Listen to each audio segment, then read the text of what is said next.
Vous écoutez l'actualité sur le réseau YouTube de la RTI Rabin, directement sur l'actualité locale. Entre Kinshasa et Kigali, Niamey et Loni, une partie de poker mental se joue actuellement. Pourquoi? Rudasumbwa muri hotel Betani Hotel niyo ya mbere igezweho mu karere ka Karongi kubera ubwiza bwayo bw'igitangaza na serivisi zizira amakemwa. Betani Hotel itanga serivisi zihariye zuzuyemo indangagaciro kandi bakira abakiriya amasaha 24 kuri 24. Ugeze kuri Betani Hotel usanganirwa n'amahumbezi yo ku nkombe z'ikiyaga cya Kivu. Hari ibyumba byiza biteguranye isuku ushobora kuraramo ukaramukana akanyamuneza ku biciro byiza. Uhageze ushaka kwica isari wakirizwa ibyo kurya n'ibyo kunywa biteguye kinyamwuga kandi by'amoko yose ku buryo utabura ibijyanye n'amahitamo yawe. Ubwiza nyaburanga bwo kuri Betani Hotel bwahogoje benshi baba bifuza gufata amafoto yabo bwite, ayabo n'abakunzi babo, ayabo n'inshuti zabo cyangwa y'umuryango. Bafite ahantu habugenewe hafatirwa amafoto y'ubukwe ku buryo amafoto ahafatiwe aba ari urwibutso rudasibangana rwuje ubwiza budasondetse. Kubifuza gukora inama n'amahugurwa nabo batekerejweho kuko hari inyubako zo kubakiriramo zujuje ibisabwa byose. Betani Hotel uwahageze ntiyicuza. Ukeneye ibindi bisobanuro wabavugisha kuri nimero za telefone zikurikira: 0784 95 79 45 cyangwa 0784 00 72 92. L'éventualité d'une relocalisation en RDC dossier rwandais jusqu'ici installé au Niger est anciennement jugé pour génocide. Au cœur de cet imbroglio, Ali Ilyasu Diko, dit Petit Gourou, un émissaire nigérien qui aurait obtenu un mandat spécial du président congolais Félix Tshisekedi pour accueillir ces 6 Rwandais en RDC. La divulgation sur les réseaux sociaux du mandat spécial a entraîné un embarras diplomatique. De Kinshasa à Niamey, en passant par La Haye et Arusha, où siège le mécanisme omerta collective, ne fait que renforcer le système. Directement à l'international.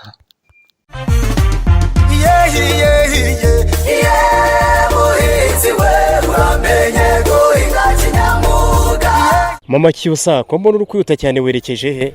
Yo, ahora n'iki Nyagahene ko numiwe. Uko ndeba ukumvuye mu murima kure umusaruro wanjye, ubworozi bwo umusaruro rwose uhagaze nabi, ibintu byarakomeye. Yo, wavuga ko utazi igisubizo Agrop Limited?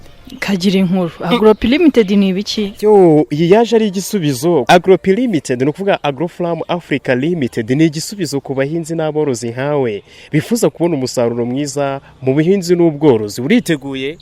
Nditeguye cyane. Ninde wakwanga kugira umusaruro ushimishije? Nanjye ndagowe pe. Ibintu rero tujyane ubona imiti ibihingwa bitandukanye, baguha ubuvuzi bw'amatungo, imiti itandukanye, hanyuma kandi bigufashe kwica udukoko dutandukanye turi kwangiza imyaka yawe bigatuma umusaruro utaba mwiza. Hari Tretium yamamaye cyane mu ntara y'Amajyaruguru, abahinzi barayivuga imyato dore ko ari kimenya bose. Biro tujyane kuri etage imbere kuri batima ya 3 ku muhanda w'Inyamirambo, ahateganye n'ahahoze Imerite, no kuvuga ni mu nyubako ya Shike. Mubahamagare kuri 07 88 38 48 46 cyangwa 0788 30 32 82 cyangwa kuri 07 33 83 Agrop Limited, igisubizo ku bahinzi n'aborozi. Le gouvernement kenyan a annoncé des investissements majeurs en armes et matériel pour moderniser ses forces armées. Le pays dépensera environ 7 milliards de shillings kenyans, environ 45 millions de dollars par an pendant 5 ans pour acquérir des véhicules tactiques, des drones et d'autres outils de défense modernes, selon le ministère de l'Intérieur. Une partie de ces investissements inclura l'achat de drones pour surveiller les zones frontalières et côtières qui ont été tourmentées par les bandits et terroristes. Le premier lot de matériel devait inclure des véhicules anti-mines protégés contre les embuscades, des kits de surveillance aérienne et des équipements de protection personnelle. Le ministre de l'Intérieur Kithure Kindiki déclare qu'un objectif principal des investissements concerne une meilleure protection des professionnels de la sécurité pendant l'exercice de leurs fonctions.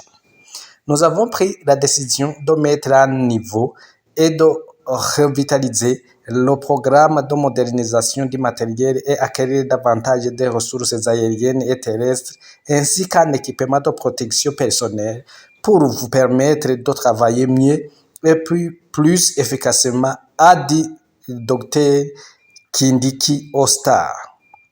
Lorsque vous protégez vos citoyens, il faut aussi protéger votre vie contre les dangers.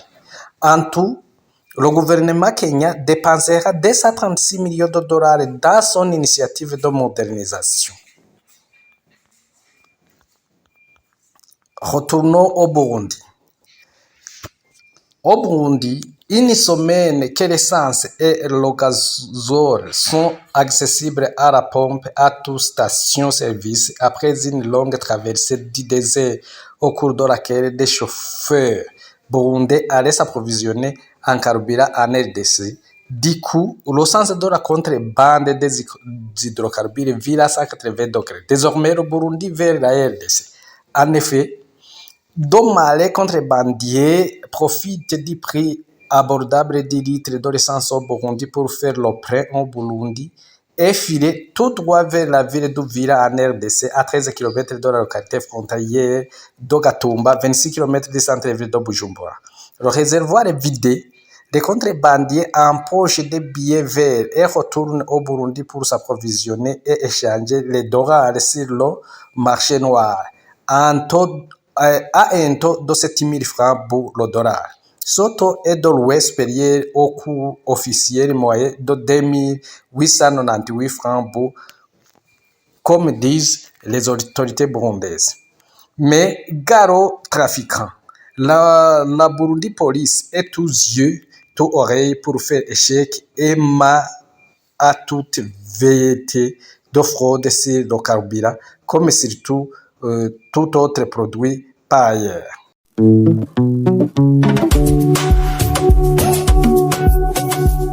dore ishuri ry'icyitegererezo, dore ishuri rivugwa imyato kubera uburezi n'uburere ritanga, dore ishuri warereramo ukaba ushyize igishoro kidahomba ku mwana wawe.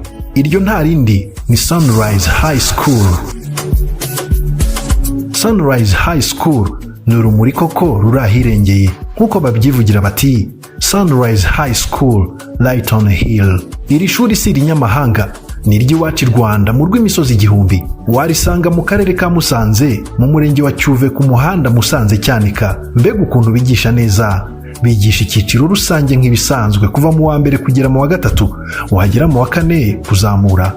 Ukihitiramo muri ibi bikurikira: Mathematics, Chemistry, Biology, iyo benshi muzi nka MCB, kuva mu wa kane kugera mu wa gatandatu. Physics, Chemistry, Biology, PCB, kuva mu wa kane kugera mu wa gatandatu. Mathematics, Economics, Computer, MCE, kuva mu wa kane kugera mu wa gatandatu.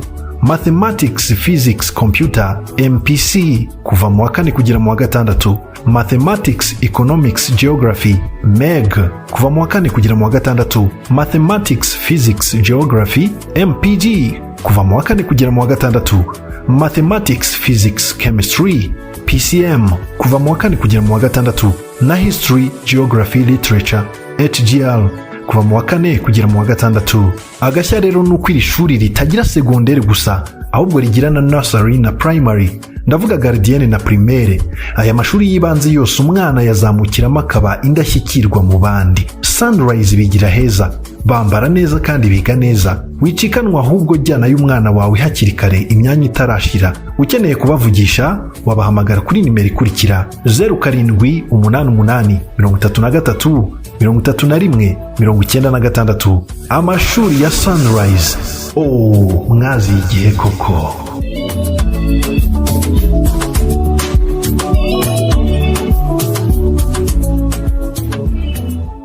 Profondément engagé dans la défense des droits humains au niveau mondial, le CRWDP surveille depuis plusieurs années la situation des droits de l'homme au Burundi. Le constat est amer et alarmant. Il appelle au gouvernement burundais d'opérer des réformes concrètes pour garantir les droits fondamentaux au Burundi. Des observations faites par cette organisation internationale ont abouti au constat que des cas de violation des droits de l'homme, les disparitions forcées sont une réalité dans le pays. L'OCRWDP observe l'intensification des violations des droits fondamentaux tels que la répression des voix dissidentes, les disparitions forcées et l'usage de la délatation comme méthode de contrôle. Depuis l'arrivée au pouvoir du président Evariste Ndayishimiye en 2020, la loi du silence règne en maître avec des défenseurs des droits humains, journalistes et avocats régulièrement menacés et emprisonnés, indique le centre.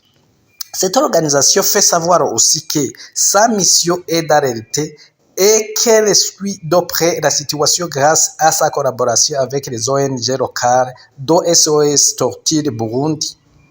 En tant qu'ONG, notre mission est d'arrêter le gouvernement canadien et la communauté internationale sur cette crise urgente.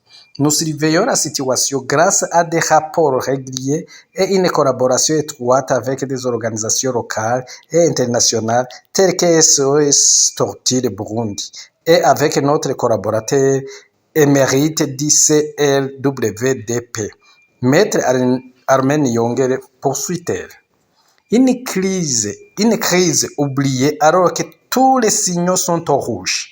Le centre Raoul Weinberg pour les droits de l'homme se dit engagé dans la sensibilisation de la communauté internationale pour qu'elle intervienne parce que la situation est alarmante au Burundi. Il appelle à une action concrète et concertée.